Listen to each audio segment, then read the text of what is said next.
ಸಂಸದ ಪ್ರಜ್ವಲ್ ರೇವಣ್ಣಗೆ show cause notice ಜಾರಿಯಾಗಿದೆ. ಶೋಕಾಸ್ ನೋಟಿಸ್ ನೀಡಿದೆ ವಿದೇಶಾಂಗ ಸಚಿವಾಲಯ. ಸಂಸದ ಪ್ರಜ್ವಲ್ ರೇವಣ್ಣಗೆ ಈಗ ಶೋಕಾಸ್ ನೋಟಿಸ್ ಜಾರಿ. ನೋಟಿಸ್ ತಲುಪಿದ 10 ದಿನಗಳಲ್ಲಿ ಉತ್ತರಿಸಬೇಕು ಅಂತ ಸೂಚಿಸಲಾಗಿದೆ. ಎಸ್ಐಟಿಗೆ ಪತ್ರ ಬರೆದ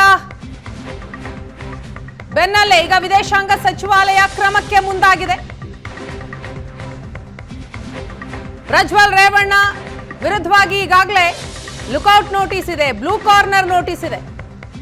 ಇಷ್ಟಾದರೂ ಕೂಡ ವಿದೇಶದಲ್ಲಿರುವಂತಹ ಪ್ರಜ್ವಲ್ ಭಾರತಕ್ಕೆ ಬಂದಿಲ್ಲ. ಹಾಗಾಗಿ ಎಸ್ಐಟಿ ಕೇಂದ್ರ ಸರ್ಕಾರಕ್ಕೆ ಪತ್ರವನ್ನ ಬರೆದಿತ್ತು. ಆ ಪತ್ರದ ಬೆನ್ನಲ್ಲೇ ಈಗ ವಿದೇಶಾಂಗ ಸಚಿವಾಲಯದಿಂದ ಪ್ರಕ್ರಿಯೆಗಳ ಆರಂಭ ಆಗಿದೆ. ಶೋಕಾಸ್ ನೋಟಿಸ್ ಜಾರಿ ಮಾಡಲಾಗಿದೆ. 10 ದಿನದ ಒಳಗಾಗಿ ಉತ್ತರವನ್ನ ಕೊಡಬೇಕು ಅಂತ ಶೋಕಾಸ್ ನೋಟಿಸ್ ನಲ್ಲಿ ಸೂಚಿಸಲಾಗಿದೆ. ಪಾಸ್ಪೋರ್ಟ್ ರದ್ದಿಗೆ ಎಸ್ಐಟಿ ಟೀಮ್ ಪತ್ರವನ್ನ ಬರೆದಿತ್ತು. ನೋಟಿಸ್ ಮೂಲಕ ಈಗ ಉತ್ತರವನ್ನ ಕೇಳಿದೆ ವಿದೇಶಾಂಗ ಸಚಿವಾಲಯ. ತಲೆಮರೆಸಿಕೊಂಡ ಪ್ರಜ್ವಲ್ ರೇವಣ್ಣಗೆ ಶೋಕಾಸ್ ನೋಟಿಸ್ ಜಾರಿಯಾಗಿದೆ. ಒಂದು ವೇಳೆ ಉತ್ತರ ಕೊಡದೆ ಹೋದ್ರೆ ಪಾಸ್ಪೋರ್ಟ್ ರದ್ದು ಮಾಡುವ ಎಚ್ಚರಿಕೆಯೂ ಕೂಡ ನೀಡಲಾಗಿದೆ. ಪಾಸ್ಪೋರ್ಟ್ ರದ್ದು ಮಾಡುವಂತೆ ಎಸ್ಐಟಿ ಪತ್ರವನ್ನ ಬರೆದಿತ್ತು. ಅದರ ಬೆನ್ನಲ್ಲೇ ಈಗ ಸಂಸದ ಪ್ರಜ್ವಲ್ ರೇವಣ್ಣಗೆ ಶೋಕಾಸ್ ನೋಟಿಸ್ ಜಾರಿಗೊಳಿಸಲಾಗಿದೆ. 10 ದಿನ ಗಡುವು ನೀಡಲಾಗಿದೆ. 10 ದಿನದ ಒಳಗಾಗಿ ಅದಕ್ಕೆ ಉತ್ತರವನ್ನ ಕೊಡಬೇಕು. ಕೊಡದೆ ಹೋದಲ್ಲಿ ಕ್ರಮ ತೆಗೆದುಕೊಳ್ಳಲಾಗುತ್ತೆ. ಆ ಕ್ರಮ ಏನು? ಪಾಸ್ಪೋರ್ಟ್ ರದ್ದು ಮಾಡು. ಶೋಕಾಸ್ ನೋಟಿಸ್ಗೆ ಉತ್ತರಿಸದೇ ಹೋದರೆ ಪಾಸ್ಪೋರ್ಟ್ ರದ್ದು ಮಾಡುವ ಎಚ್ಚರಿಕೆಯನ್ನ ನೀಡಲಾಗಿದೆ. ಅಶ್ಲೀಲ ವಿಡಿಯೋ ಪೆನ್ ಡ್ರೈವ್ ಪ್ರಕರಣದಲ್ಲಿ ಸಿಲುಕಿಕೊಂಡು ವಿದೇಶದಲ್ಲಿ ತಲೆಮರೆಸಿಕೊಂಡಿರುವಂತಹ ಹಾಸನ ಸಂಸದ ಪ್ರಜ್ವಲ್ ರೇವಣ್ಣಗೆ ಈಗ ಶೋಕಾಸ್ ನೋಟಿಸ್ ಜಾರಿಗೊಳಿಸಲಾಗಿದೆ. ವಿದೇಶಾಂಗ ಸಚಿವಾಲಯದಿಂದ ಶೋಕಾಸ್ ನೋಟಿಸ್. 10 ದಿನದ ಒಳಗಾಗಿ ಆ ನೋಟಿಸ್ಗೆ ಉತ್ತರವನ್ನ ಕೊಡಬೇಕು. ಉತ್ತರಿಸದೇ ಹೋದರೆ ಪಾಸ್ಪೋರ್ಟ್ ರದ್ದು ಮಾಡುವ ಎಚ್ಚರಿಕೆ ಕೊಡಲಾಗಿದೆ.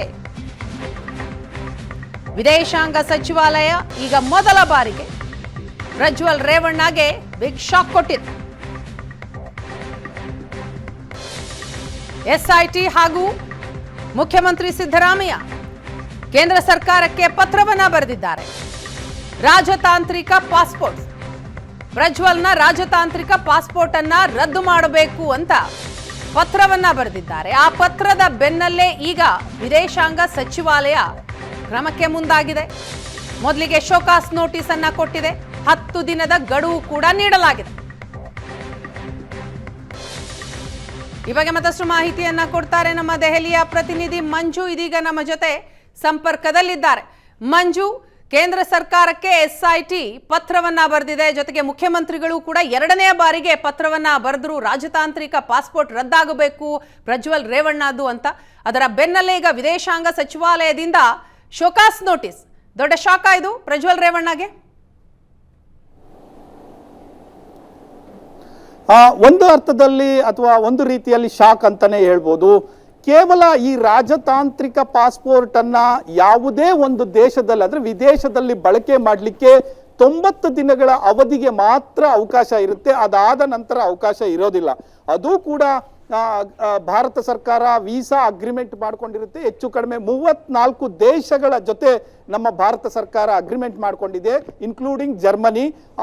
ಆ ದೇಶಗಳಲ್ಲಿ ಮಾತ್ರ ವಿತೌಟ್ ವೀಸಾ ಈ ಪಾಸ್ಪೋರ್ಟ್ ಅನ್ನ ಬಳಸಿ ಹೋಗಿ ಇರಬಹುದು. ಸೊ ಅದಾದ ನಂತರ ಆದ್ರೆ ಅದರ ಉದ್ದೇಶ ಬಹಳ ಕ್ಲಿಯರ್ ಆಗಿರಬೇಕು. ಸರ್ಕಾರಕ್ಕೆ ಸಂಬಂಧಪಟ್ಟಂತ ವಿಚಾರಗಳ ಹಿನ್ನೆಲೆಯಲ್ಲಿ ಮಾತ್ರ ಅದನ್ನ ಬಳಕೆ ಮಾಡಬೇಕು ಅನ್ನುವಂಥದ್ದು. ಯಾವುದೇ ರೀತಿಯ ಪರ್ಸನಲ್ ಆಗಿ ಬಳಕೆ ಮಾಡಂಗಿಲ್ಲ ಅಂತದ್ದು. ಆದ್ರೆ ಈ ಪ್ರಕರಣವನ್ನು ನಾವು ನೋಡಿದಂತ ಸಂದರ್ಭದಲ್ಲಿ ಇಷ್ಟೆಲ್ಲ ಅಶ್ಲೀಲ ಹಗರಣ ಏನು ಹೊರಗಡೆ ಬಿತ್ತು, ಪೆನ್ ಡ್ರೈವ್ ಹಗರಣ, ಇದಾದ ನಂತರ ರಾಜ್ಯ ಸರ್ಕಾರ ಬಹಳ ಸ್ಪಷ್ಟವಾಗಿ ಬರೀತು. ಅದರ ಜೊತೆಗೆ ಎಸ್ಐಟಿ ಕೂಡ ಒಂದು ಬ್ಲೂ ಕಾರ್ನ ನೋಟಿಸ್ ತನಕ ಹೋಗಿದೆ. ಇನ್ನು ರೆಡ್ ಕಾರ್ನ ನೋಟಿಸ್ ಒಂದು ಇಶ್ಯೂ ಆಗಬೇಕಾದಂತ ಹಂತದಲ್ಲಿದೆ. ಸೊ ಈ ಹಂತದಲ್ಲಿ ಕ್ರಮ ಕೈಗೊಳ್ಳಬೇಕಾಗಿದ್ದು ವಿದೇಶಾಂಗ ಇಲಾಖೆಯ ಒಂದು ಕರ್ತವ್ಯವೂ ಕೂಡ ಆಗಿರುತ್ತೆ. ಅದನ್ನ ರಾಜ್ಯ ಸರ್ಕಾರ 2 ಬಾರಿ ಎಚ್ಚರಿಸಿದೆ ವಿದೇಶಾಂಗ ಇಲಾಖೆಯನ್ನ. ಅದೇ ರೀತಿ SIT ಕೂಡ ಪತ್ರ ಬರೆದು ಒಂದು ಎಚ್ಚರಿಕೆಯನ್ನ ಅಂದ್ರೆ ಈ ರೀತಿ ಕ್ಯಾನ್ಸಲ್ ಮಾಡಿ ಅನ್ನುವಂಥದ್ದನ್ನ ಹೇಳಿರುವಂಥದ್ದು. ಹಾಗಾಗಿ ಇದನ್ನ ಇವತ್ತು ನಿನ್ನೆಯಷ್ಟೇ ಇದರ ಬಗ್ಗೆ ಮಾಹಿತಿಯನ್ನ ನೀಡ್ತಾ ವಿದೇಶಾಂಗ ಇಲಾಖೆ ಅಧಿಕಾರಿಗಳು ಹೇಳ್ತಾ ಇದ್ರು ಪ್ರೋಸೆಸ್ ಶುರುವಾಗಿದೆ ಅನ್ನುವಂಥ ಮಾತನ್ನ 2 ಪದಗಳ ಉತ್ತರ ಕೂಡ ಅವರಿಂದ ಬರ್ತಾ ಇತ್ತು. ಆದ್ರೆ ಇವತ್ತು ನೋಟಿಸ್ ಇಶ್ಯೂಡ್ ಅನ್ನುವಂಥದ್ದು 2 ಪದಗಳನ್ನ ಕೇಳ್ತಾ ಇದ್ದೀವಿ. ಅದನ್ನ ಹೊರತಾಗಿ ಅವ್ರೇನು ಹೇಳ್ತಾ ಇಲ್ಲ. ಅದರ ಜೊತೆಗೆ ಏನು ಅಂತಂದ್ರೆ ಈ ನೋಟಿಸ್ಗೆ 10 ದಿನಗಳ ಒಳಗಾಗಿ ಪ್ರಜ್ವಲ್ ಉತ್ತರವನ್ನ ಕೊಡಬೇಕಾಗತ್ತೆ. ಉತ್ತರ ಕೊಡದೆ ಹೋದರೆ ಅದಕ್ಕೆ ಪಾಸ್ಪೋರ್ಟ್ ರದ್ದು ಮಾಡಬಹುದು. ಅದರ ಜೊತೆಯಲ್ಲಿ ಇನ್ನೊಂದು ಮುಖ್ಯವಾಗಿ ಏನು ಅಂತಂದ್ರೆ ನೀವು ಕೊಟ್ಟಂತ ಉತ್ತರ ಅಂದ್ರೆ ಯಾವ ಕಾರಣಕ್ಕಾಗಿ ನೀವು ಬಳಕೆ ಮಾಡಿಕೊಂಡು ವಿದೇಶಕ್ಕೆ ಹೋಗಿದ್ದೀರಿ ಅನ್ನುವಂಥದ್ರ ಬಗ್ಗೆ ಎಕ್ಸ್ಪ್ಲನೇಷನ್ ಅನ್ನ ಕೊಡಬೇಕಾಗತ್ತೆ. ಆ ಎಕ್ಸ್ಪ್ಲನೇಷನ್ ಕೊಡ್ಲಿಕ್ಕೆ 10 ದಿನಗಳ ಕಾಲ ಹೆಚ್ಚು ಕಡಿಮೆ ಸಮಯಾವಕಾಶ ಇರುತ್ತೆ. ಈ ಸಮಯಾವಕಾಶದ ಒಳಗಾಗಿ ಕೊಟ್ರೆ ಅದು ಕೂಡ ಸ್ಯಾಟಿಸ್ಫೈ ಆದ್ರೆ ಪುನಃ ಅದು ಕಂಟಿನ್ಯೂ ಆಗ್ಬೋದು. ಅದರ್ ದ್ಯಾನ್ ಇಂಥ ಪ್ರಕರಣಗಳಲ್ಲಿ 99% ಅಲ್ಲ 100% ಕೂಡ ಸ್ಯಾಟಿಸ್ಫೈ ಮಾಡ್ಲಿಕ್ಕೆ ಆಗೋದಿಲ್ಲ. ಯಾಕಂದ್ರೆ ಇದು ಕ್ರಿಮಿನಲ್ ಪ್ರಕರಣ ಆಗಿರುವ ಕಾರಣಕ್ಕೋಸ್ಕರ ಇಂಥದ್ದೊಂದು ದೊಡ್ಡ ಆರೋಪ ಇದೆ, ಇಡೀ ದೇಶ ಹುಡುಕ್ತಾ ಇದೆ. ಹಾಗಾಗಿ ಇದಕ್ಕೆ ಕೂಡಲೇ ಯಾಕೆ ಕ್ರಮ ಕೈಗೊಳ್ಳಬಾರದು ಅನ್ನುವಂಥ ಅರ್ಥದಲ್ಲಿ ನೋಟಿಸ್ ಇಶ್ಯೂ ಆಗಿರುವಂಥದ್ದು. ಈ ಒಂದು ನೋಟಿಸ್ಗೆ 10 ದಿನಗಳ ಒಳಗಾಗಿ ರಿಪ್ಲೈಯನ್ನ ಪ್ರಜ್ವಲ್ ರೇವಣ್ಣ ಕೊಡಬೇಕಾಗುತ್ತೆ. ಪೂಜಾ. ಎಸ್ ಮಂಜು, ಈಗ ಜರ್ಮನಿಯಲ್ಲಿದ್ದಾರೆ ಪ್ರಜ್ವಲ್ ರೇವಣ್ಣ ಅಂತ ಏನು ಹೇಳಲಾಗ್ತಾ ಇದೆ.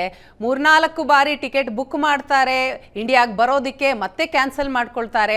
ಆದರೆ ಎಲ್ಲಿದ್ದಾರೆ ಅನ್ನೋದರ ಬಗ್ಗೆ ಖಚಿತತೆ ಯಾರಿಗೂ ಕೂಡ ಇಲ್ಲ. ಈಗ ನೋಟಿಸ್ ಕೊಡಲಾಗಿದೆ, 10 ದಿನದ ಗಡುವನ್ನು ಕೂಡ ನೀಡಲಾಗಿದೆ. ಆ 10 ದಿನದ ಒಳಗಾಗಿ ನಮ್ಮ ರಾಜ್ಯದಲ್ಲಿ ರಿಸಲ್ಟ್ ಅಂದರೆ ದೇಶದ ರಿಸಲ್ಟೇ ಬಂದ್ಬಿಡತ್ತೆ. ಸೊ ರಿಸಲ್ಟ್ ಬಂದ ನಂತರ ಪ್ರಜ್ವಲ್ ರೇವಣ್ಣ ಇಂಡಿಯಾಗೆ ಬರ್ತಾರೆ ಅನ್ನುವಂತಹ ಮಾಹಿತಿಗಳು ಏನಿತ್ತು, ಸೊ ಅದೀಗ ಒಂದು ರೀತಿ ಅದಕ್ಕೆ ಸ್ಪಷ್ಟತೆ ಸಿಗ್ತಾ ಇದೆಯಾ? ರಿಸಲ್ಟ್ ವರೆಗೂ ಬರಲ್ಲ, ನೋಟಿಸ್ಗೂ ಕೂಡ 10 ದಿನ ಟೈಮ್ ಇದೆ.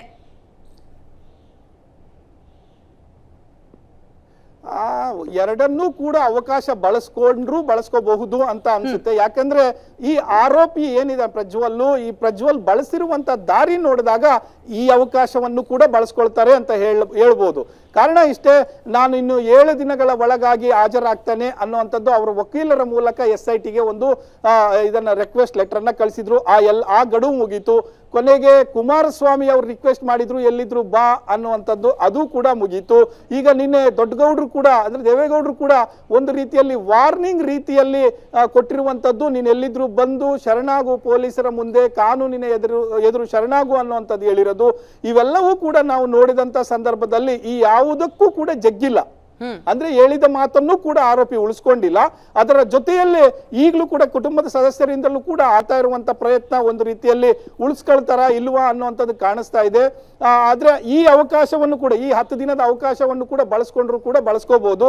ಇದಾದ ನಂತರ ಇಮ್ಮಿಡಿಯೇಟ್ ಈಗ ಶೋಕಾಸ್ ನೋಟಿಸ್ ಏನ್ ಕೊಟ್ಟಿದೆ ಅವರಿಂದ ಏನಾದ್ರೂ ರಿಪ್ಲೈ ಬಂದ್ರೆ ಇಮಿಡಿಯೇಟ್ ಕ್ರಮ ಆಗುತ್ತೆ.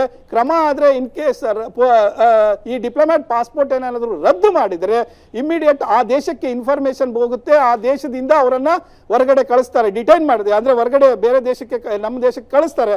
ಆ ಸಂದರ್ಭದಲ್ಲಿ ನಾವು ಅವರನ್ನ ಕರೆತಂದು ನಮ್ಮ ಪೊಲೀಸ್ ಅಥವಾ ನಮ್ಮ ಕಾನೂನು ಕ್ರಮದ ಅಡಿಯಲ್ಲಿ ಬಳಸ್ಕೋಬಹುದು. ಆದ್ರೆ ಇಷ್ಟೆಲ್ಲ ಮಾಡ್ಕೊಂಡ್ರೆ ಮುಂದೆ ಏನು ಅನ್ನುವಂಥದ್ದು ಬಹಳ ಕ್ವಶನ್ ಮಾರ್ಕ್ಗಳಿರುತ್ತೆ. ಯಾಕಂದ್ರೆ ಕಾನೂನಿನ ಮುಂದೆ ಬಹಳಷ್ಟು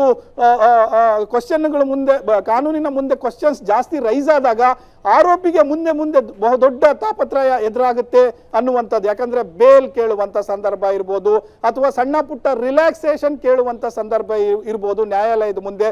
ಇವೆಲ್ಲವೂ ಕೂಡ ಒಂದು ರೀತಿಯಲ್ಲಿ 60% ಇಂಥ ವಿಚಾರಗಳಲ್ಲಿ ಬಾಗಿಲು ಬಂದಾಗುತ್ತೆ ಅನ್ನುವಂಥದ್ದು ಮೇಲ್ನೋಟಕ್ಕೆ ಕಾಣಿಸ್ತಾ ಇದೆ. ಆದ್ರೆ ಈ ಸಂದರ್ಭವನ್ನ ಅಂದ್ರೆ ಅವ್ರು ನೋಟಿಸ್ ಇಶ್ಯೂ ಮಾಡಿದರೆ, ಈ ಕಡೆ ಫ್ಯಾಮಿಲಿ ಅವ್ರು ಕೇಳಿದರೆ, ಈ ಎರಡನ್ನು ಬಳಸ್ಕೊಂಡು ಬೇಗ ಬಂದು ನ್ಯಾಯಾಲಯದ ಮುಂದೆ ಶರಣಾದ್ರೆ ಅಥವಾ ಪೊಲೀಸರ ಮುಂದೆ ಶರಣಾದ್ರೆ ಅದು ಬೇರೆ ಇದ್ದೇ ಸಂದೇಶ ಕೊಟ್ಟಂಗಾಗುತ್ತೆ.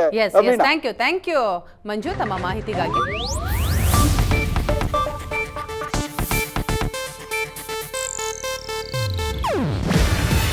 ಇದು ಏಷ್ಯಾನೆಟ್ ನ್ಯೂಸ್ ನೆಟ್ವರ್ಕ್ ಪ್ರಸ್ತುತಿ. ನೀವು ನೋಡ್ತಿದ್ದೀರಾ ಏಷ್ಯಾನೆಟ್ ಸುವರ್ಣ ನ್ಯೂಸ್.